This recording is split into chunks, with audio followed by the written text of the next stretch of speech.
So for a long time, humans have been exploring Earth, and more recently they started exploring the solar system. You might think that the next step would be to explore galaxies. However, there's a problem with that. Galaxies are both really big and really far away. So we want to be able to read the story of galaxies like a book per se, like those books. But I can't reach them that well. In fact, for a beam of light, the fastest thing in the universe, to travel across our own Milky Way alone, it would take 100,000 years.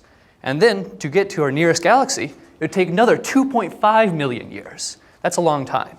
And we don't move at the speed of light. The fastest human spacecraft moves 18,000 times slower than the speed of light and will therefore take 18,000 times longer.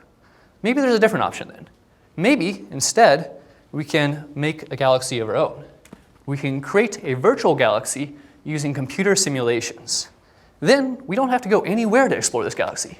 We can just open it up and read what's inside. What's more, plot points in a galaxy's lifetime take a long time to occur.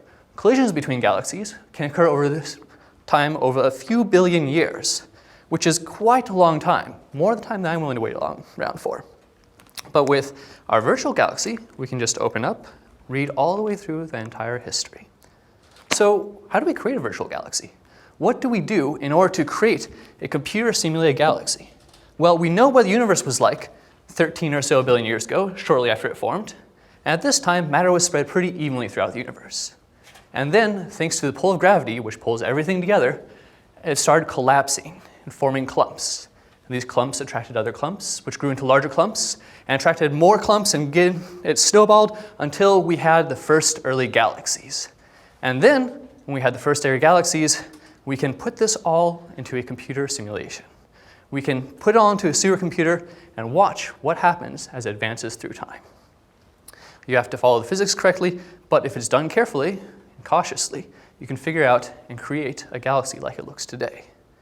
Now, you might be wondering, actually, how can you do this correctly? We can't even simulate Earth correctly, and that's a tiny part of our galaxies.